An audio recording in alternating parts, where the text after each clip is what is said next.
बच्चों आज का हमारा टॉपिक है 2.3 जिसका नाम है रेस्पिरेटरी डिसऑर्डर्स यानी बीमारियां। डिसऑर्डर्स बोलते हैं बीमारियों को, ठीक है। सो रेस्पिरेटरी सिस्टम को क्या क्या बीमारियां लग सकती हैं उनको देखना है हमने। पहली बीमारी है ब्रोंकाइटिस।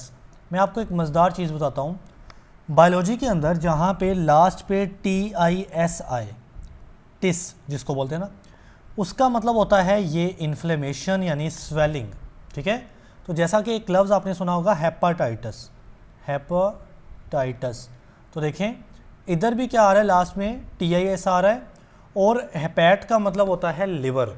तो हेपाटाइटिस में जो हमारा लिवर होता है उसकी इन्फ्लेमेशन हो जाती है जी। तो बेटे पहली बीमारी है ब्रोंकाइटिस, मीन्स जो हमने ब्रोंकाए पढ़े थे ना, ब्रोंकाए, उनकी इन्फ्लेमेशन हो जाना इस बीमारी में ये होता है जी बेटा। तो यहाँ पे मैं आपको इस लेक्चर पे लेके चलता हूँ।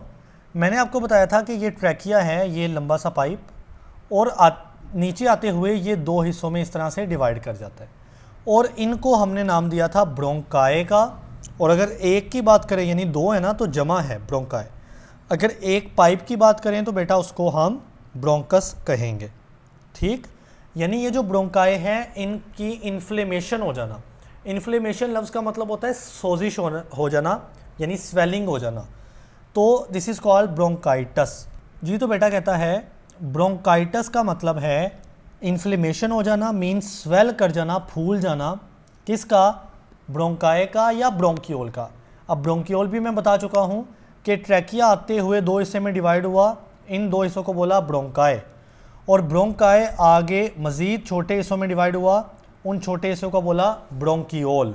तो ब्रोंकाए या ब्रोंकियोल की इन्फ्लेमेशन को बोलते हैं जी बच्चे। तो आप देख सकते हैं ये नॉर्मल ब्रोंकस है जिसकी ये जो दीवार है जिसको मैं ऐसे शेड कर रहा हूँ ये इतनी मोटी नहीं है, जबकि इसके अंदर का जो खाली जगह है वो ज़्यादा खुली है। लेकिन अगर ये इन्फ्लेमेशन कर जाए, इन्फ्लेम हो जाए, तो आप देख रहे हो कि दीवार कितनी बड़ी होगी साइज़ में, फूल गई, और अंदर का जो स्पेस है वो डिक्रीज़ हो गया, ठीक है। सो ब्रोंकाइटिस में क्या होता है, जो इनर स्पेस है ना ब्रोंकियोल्स का वो डिक्रीज़ हो जाता है यानी वो कम पड़ जाता है। अगली बात, ब्रोंकाइटिस दो तरह का हो सकता है। मे बी वो शॉर्ट टर्म हो यानी थोड़े अरसे के लिए हो, ऐसी बीमारी को हम बोलते हैं एक्यूट। एक्यूट मीन जो थोड़े अरसे के लिए हो, जैसा कि 1 से 2 हफ्ते, या हो सकता है लॉन्ग टर्म यानी लंबे अरसे के लिए हो। और ऐसी बीमारी को बच्चे बोलते हैं क्रॉनिक, यानी कि 3 महीने से लेकर 2 साल तक, ये एक लंबा अरसा है, ठीक है। तो ब्रोंकाइटिस शॉर्ट टर्म यानी एक्यूट हो सकता है 1 से 2 हफ्ते के ड्यूरेशन के लिए, और लंबे अरसे के लिए यानी क्रॉनिकली हो सकता है 3 महीने से 2 साल तक, ठीक है। अब क्या होता है जी बेटा, तो यहाँ पे अगेन एक बात मैं पीछे से आपको अंडरलाइन करवाता हूँ। हमने बोला था जो इनर वाल होती है ना ट्रैकिया या ब्रोंकाए की, हमारा ताल्लुक अब ब्रोंकाए से है। तो ब्रोंकाए की अंदर वाली यानी इनर दीवार के अंदर होते हैं म्यूकस पैदा करने वाले सेल, यानी म्यूकस होता है ना, और वो म्यूकस को पैदा करने वाले सेल्स होते हैं, राइट। अब जो हम डिजीज़ पढ़ रहे हैं ना ब्रोंकाइटिस, उसके अंदर ये म्यूकस पैदा करने वाले सेल ज़्यादा हो जाते हैं, उनकी तादाद बहुत बढ़ जाती है जी। तो कहता है इन क्रोनिक ब्रोंकाइटिस, और ये क्रोनिक ब्रोंकाइटिस में होता है यानी जो लंबे अरसे तक ब्रोंकाइटिस रहे, उसमें क्या होता है जो म्यूकस प्रोड्यूसिंग सेल्स होते हैं ना, म्यूकस पैदा करने वाले सेल, और वो कहाँ पे होता है, ब्रोंकाए की दीवारों के अंदर, वाल्स के अंदर, वो बेटा इंक्रीज़ हो जाते हैं नंबर यानी तादाद में वो बढ़ जाते हैं। फिर क्या होगा, ब्रोंकाए के अंदर थिक म्यूकस, एक बहुत गाढ़ा म्यूकस जमा होने लग जाता है, और उससे ऑब्स्ट्रक्ट कहते हैं रोकना, रुकावट, ब्रीदिंग कहते हैं सांस लेने को। तो सांस लेने में रुकावट पैदा होती है। जाहिर है ये सांस की नालियाँ हैं ना, छोटी नालियाँ, इनमें से हमने सांस लेना है। लेकिन ब्रोंकाइटिस ऐसी बीमारी है जिसमें बेटा जो म्यूकस है ना वो बहुत थिक या बहुत ज़्यादा जमा हो गया है इन नालियों के अंदर जी बच्चे। अब हम देखते हैं कि कॉजेज़ क्या हैं, यानी ब्रोंकाइटिस किस वजह से हो सकता है। देखिए इसको वायरस कॉज कर सकते हैं, यानी वायरस की वजह से हो सकता है या बैक्टीरिया की वजह से हो सकता है। तो जब कोई चीज़ वायरस बैक्टीरिया की वजह से हो, कोई बीमारी, हम उसको इन्फेक्शन कहते हैं, ठीक है।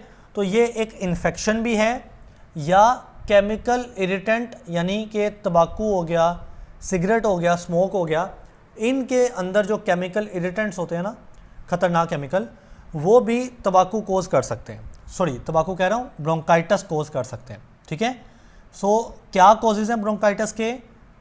बैक्टीरिया, वायरसेस या तंबाकू स्मोक की वजह से ब्रोंकाइटिस हो सकता है। जी बेटा, तो अब सिम्टम्स यानी क्या क्या अलामात होंगी जिससे पता लगेगा कि इस बंदे को ब्रोंकाइटिस है या नहीं है।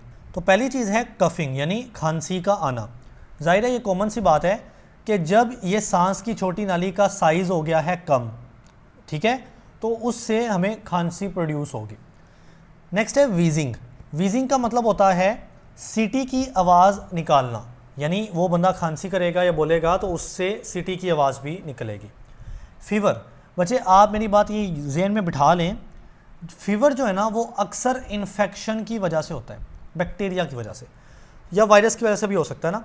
तो जब भी इन्फेक्शन होता है तो उसके साथ अटैच हो जाता है फीवर, यानी अक्सर फीवर हो जाता है। देन चिल्स यानी सर्दी का लगना, और शॉर्टनेस ऑफ ब्रेथ। ब्रेथ कहते हैं सांस लेने को, सांस लेने में शॉर्टनेस यानी छोटे छोटे सांस आएंगे, मतलब प्रॉपर सांस नहीं आएगा। रीज़न उसकी वही है कि एक सांस की नाली तंग हो गई है तो मसला आ रहा है। तो ये सिम्टम्स आपने अच्छे से याद कर लेने हैं ब्रोंकाइटिस के। जी बच्चे, अब हम ट्रीटमेंट की बात करते हैं ना कि इस बीमारी का इलाज कैसे है। तो देखिए, बीमारी का जो कॉज होता है ना, जो बीमारी कॉज कर रहा है, अगर उसको ख़त्म कर दिया जाए तो बीमारी ठीक हो जाती है। मसलन बीमारी का कॉज है वायरस, तो वायरस का क्या हल है? आप एंटीवायरल मेडिसिन ले लें।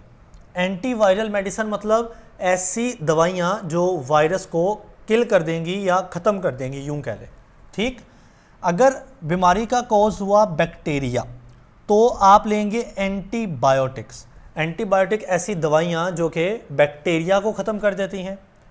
और अगर बीमारी का कॉज हुआ तंबाकू स्मोक, तो जाहिर है आप तंबाकू स्मोक को ख़त्म करेंगे, यानी ये छोड़ देंगे ये आदत। सो अवॉइडिंग करना इरिटेंट लाइक स्मोक या पोल्यूशन से भी हो सकता है ना। सो मतलब जो कॉज है ना, आपने उसको देखकर इलाज करना होता है। प्लस अगर एक और मेडिसिन की बात करें, मेडिकेशन की बात करें, तो आप कफ सप्रेसेंट्स ले सकते हो। ये ऐसी दवाइयाँ होती हैं जिससे कफ जो है वो सप्रेस हो जाएगी। कफ कहते हैं खांसी को, सप्रेस कहते हैं ख़त्म हो जाना।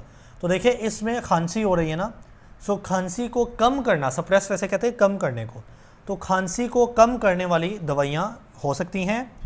टू ईज़ ब्रीदिंग, ये जो लफ्ज़ है ना ईज़, इसका मतलब होता है आसानी, ताकि ब्रीदिंग लेने में आसानी हो, तो यही इसका ट्रीटमेंट है।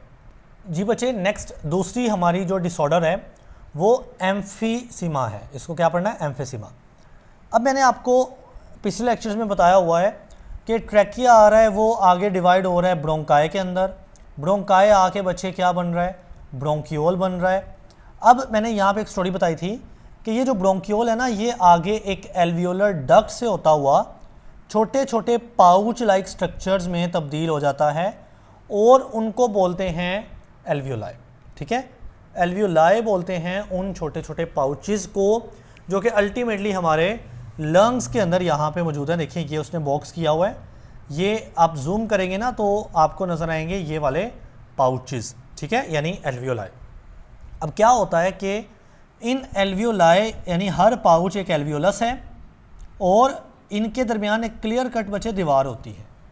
ठीक, एम्फीसीमा ऐसी बीमारी है जिसमें ये जो एल्वियोलाई के दरमियान की दीवार जो है ना, ये फट जाती है, ये कमज़ोर होके फट जाती है।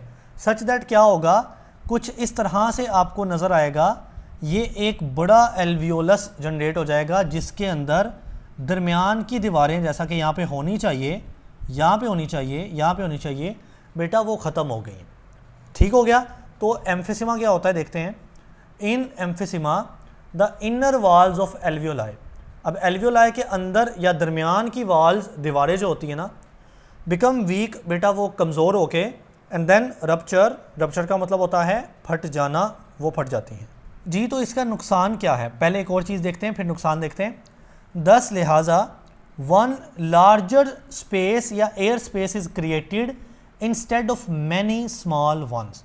तो ऐसा था ना कि जब यहाँ पे दीवारें थी तो बहुत सारी छोटी छोटी स्पेसेस मौजूद थी, लेकिन अब दीवारें ख़त्म हो गई हैं तो एक बड़ी स्पेस बच गई है या क्रिएट हो गई है।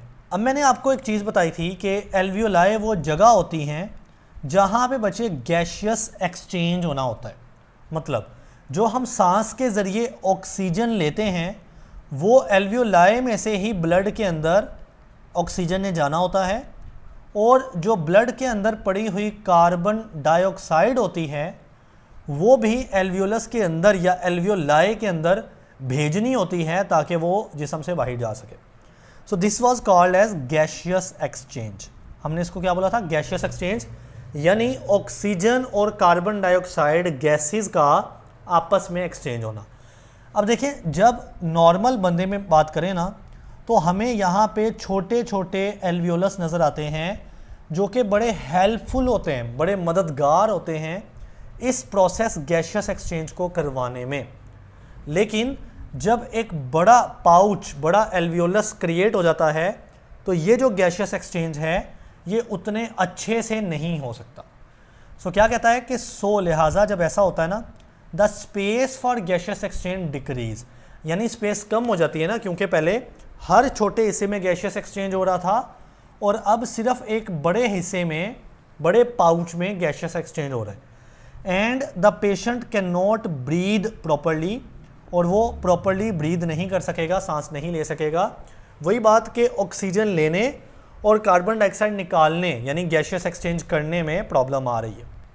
जी बच्चे, अब हम देखते हैं इसके कॉजेज़, यानी ये क्यों हो रहा है। तो सिंपल सी बात है, यानी कॉमन सेंस है कि इसमें आप देखें एल्वियोलाई का क्या हाल हो रहा है कि वो फट रहे हैं, यानी यहाँ पे केमिकल्स का आना पड़ेगा, यानी केमिकल्स का इन्वॉल्व होना चाहिए। तो होता भी ऐसे है कि कोई बंदा जब लॉन्ग टर्म एक्सपोजर करता है ना इरिटेंट्स इन एयर, जैसा कि तंबाकू स्मोक कोई बंदा करी जा रहा है, तो वो ख़तरनाक केमिकल ये दीवारों को फाड़ देते हैं। या केमिकल फ्यूम्स कहते हैं झागनुमा को, तो केमिकल्स सिंपल कह लें केमिकल कॉज हो सकता है, या एयर पोल्यूटेंट भी कॉज हो सकते हैं। यानी अगर हम बड़े ही पोल्यूटेड जगह पे रह रहे हैं ना तो फिर भी हमें इन बीमारियों का सामना करना पड़ सकता है। जी बेटा, तो अब हम इसके सिम्टम्स देख सकते हैं, अलामात देखते हैं।